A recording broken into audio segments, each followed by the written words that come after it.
Good morning. 6 weeks ago, I turned half a century, 50 years of age. And that any of you who have reached that mark know that there are preventative screening testings medically for such a milestone, huh? So I went for my preventative screenings for a colonoscopy, of which the result was positive. There was a 2.8 centimeter, just over an inch, submucosal lesion in my large intestines. An abnormality. There's a growth inside the cecum of the large intestine. Probably doesn't mean much to any of you. It's a growth of some tissue.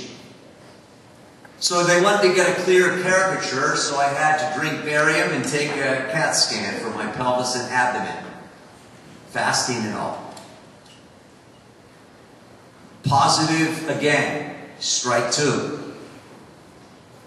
So then I had to go for an MRI, and they see positive result again, strike 3.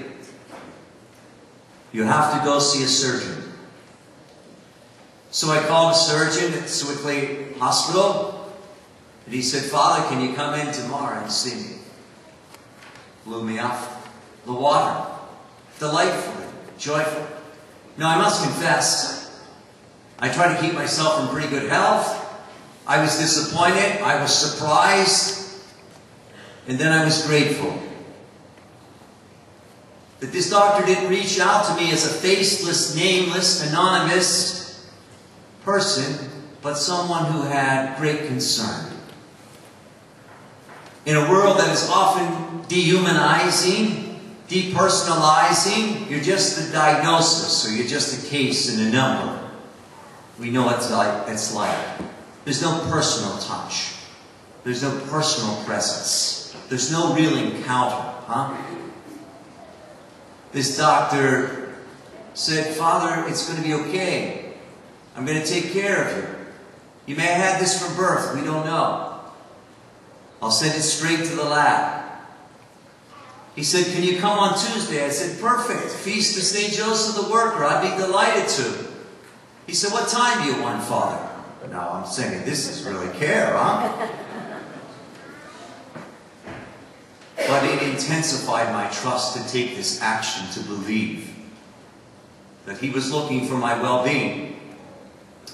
As you know, I had 2 brothers who are doctors, and I talked to one brother up in Rochester, Minnesota, and I said, "Dave, what do you think?" I read him the report of the diagnosis. And he said, "Brother, this isn't a dangerous surgery. It's not a difficult surgery, but it is a dramatic surgery. Dramatic because you're the one who's going to go through it, huh?" But he said, "Just trust that all will be well." And I said, "Well, you know, brother, I live in a parish at St. Joseph, and I don't really take a lot of breaks, if you know me. I don't really take a lot of vacations. I don't really go a lot of places. I run more on my feet than I do drive in my car. And I like being in a town where I can walk to the pharmacy, I can walk to the cash market, I can walk to the restaurants, I can walk to the bank, and I can just walk and get the zits and leben of this community, of which I've been privileged and humbly honored to serve these past 4 years." And so I said to myself, what I'm going to miss the most is the people. And I don't like to miss out on anything. But I think sometimes the Lord gives us red lights in life, just to screech us and put us to a halt, to remind us we're on earth. And part of being on earth is pain and suffering and crosses. We're not in heaven yet, huh? This isn't nirvana. It's not utopia. And none of us are immune from the assaults of this human condition. None of us. And so I ask for your humble prayers and your kind concern and your compassion. And I ask you welcome the priests who will come to serve you in my absence these next several weeks until I recover and recuperate after my stay in the hospital for 3 to 5 days. On this fourth Sunday of Easter, we celebrate Good Shepherd Sunday, the theme of the Divine Shepherd. Jesus' discourse of the Good Shepherd in John chapter 10. The Good Shepherd is one of the oldest and the dearest images of Jesus and his followers. The image of sheep surrounds Jesus' entire earthly life. From the shepherds at his birth in Bethlehem to the parable of the lost sheep who went for the one and left behind the 99 in the stray, with diligence and constancy and persistency, and with jubilant joy brought that lost stray back on his shoulders. To the last Passover meal where he shared with his disciples an understanding that he would become the Paschal Lamb, and through his death and through his resurrection is the gateway to our baptism of salvation as his followers. Sheep are not dumb, farm animals, friends.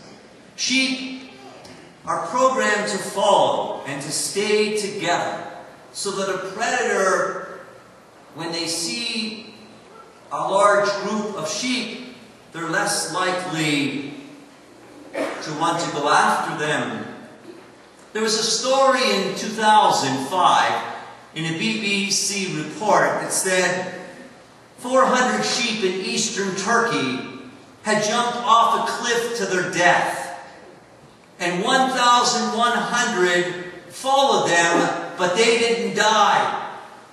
They survived because the first 400 that died became a cushion for them, and they were spared.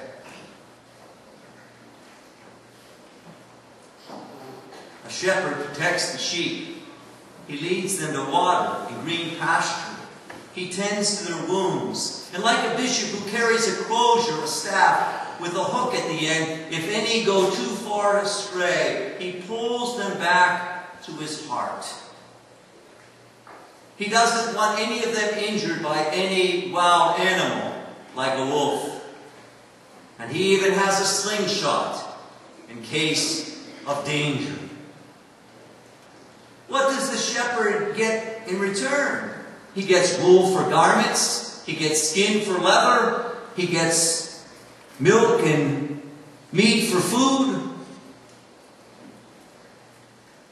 That's what a shepherd gets in return. The word in Latin for pastor is shepherd, one who tends and protects and guides and leads his people. And Jesus said, I know mine and mine know me, that there's an intimacy of trust, believability, and love, tenderness. Know them by name, recognize them, know their soiledness, know their weaknesses, know their virtues, know their strengths, know their gifts, know everything about them, and just love them unconditionally. What a beautiful image for all of us. As we go in many directions in our lives, and our life takes us to many different scenes and changes, it's wonderful to come back to the house of the Lord Sunday after Sunday to celebrate Easter. That to be a disciple of Christ is a costly price, but it's worth all the cost. I told the 57 couples who came yesterday for the sacrament of marriage, I said, every ounce of blood, it's been worth it. To pattern my life on the self-sacrificing love of Christ, the Good Shepherd, who's the model and the guide. And a man came up to me and he said, Father, 24 years ago you gave me my first Holy Communion. I said, what's your name? He said, Chad McMillan. And he said, I want to thank you for my first Holy Communion because the Lord still feeds me. And I was so delighted and so happy. You know, the first communion after 8 o'clock Mass said, "You're going to miss my first Holy Communion?" I said, "I got a better priest for you." He even graduated from St. Joseph. His name's Father Harry Belowitz. And when we were in the seminary, he used to drive the bus, and he was a great bus driver. And he promised me he'd be here next week. So everything's going to be okay. Are you okay with that, Zach? And he said, "Okay." Blessed Pope John Paul II said that the Eucharist is where the Good Shepherd makes his sacrificial love for all of us constantly present. What a beautiful thought. We come to feed on the Lord, and the Lord gives us strength to be his followers, no matter where we are on this journey, no matter where life has taken us. Pope Benedict XVI says, "The Good Shepherd is the generous host who welcomes us and rescues us from all of our enemies." We can even be our own worst enemy. He protects the sheep. The Good Shepherd leads the sheep and feeds them with his own body and blood, and leading them like a good shepherd to salvation. So all of us are part of the fold, part of the flock. We're a sheep. What does Jesus ask of us? Stay together. Stay together as a family. Stay together as a community. Stay together as a nation. Does this bring you together and closer to one another? That's what the shepherd wants to do. Bring people together. That's what the word religion means. To bind, to unite, to bring together in union. Be gentle. Life beats us all up. Life breaks us. Life wounds us. Life hurts us. Be gentle with everybody, like the Good Shepherd. And sometimes that's tender toughness. And a parent knows that, tough love. Follow the leader, trust in the shepherd, and listen to his voice in prayer. Because Christians prepare for death, and one day will live in the fullness of a new life called eternal life. And so we continue to make our way here on earth to do God's will and to bring his presence and his love to each and every one, each and every day of our lives. After a beautiful day yesterday, the people coming from all directions and wonderful presenters and a graceful day. And I opened my mail between getting back from juniors and doing the 4 o'clock Mass.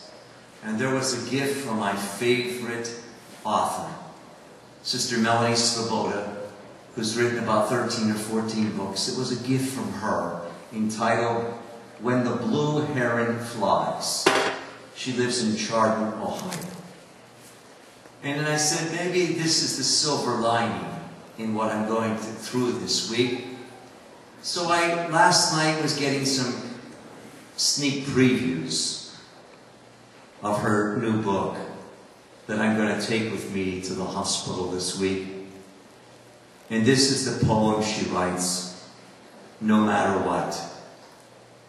No matter how far you've strayed, God will find you. No matter how deep your anguish, God will comfort you.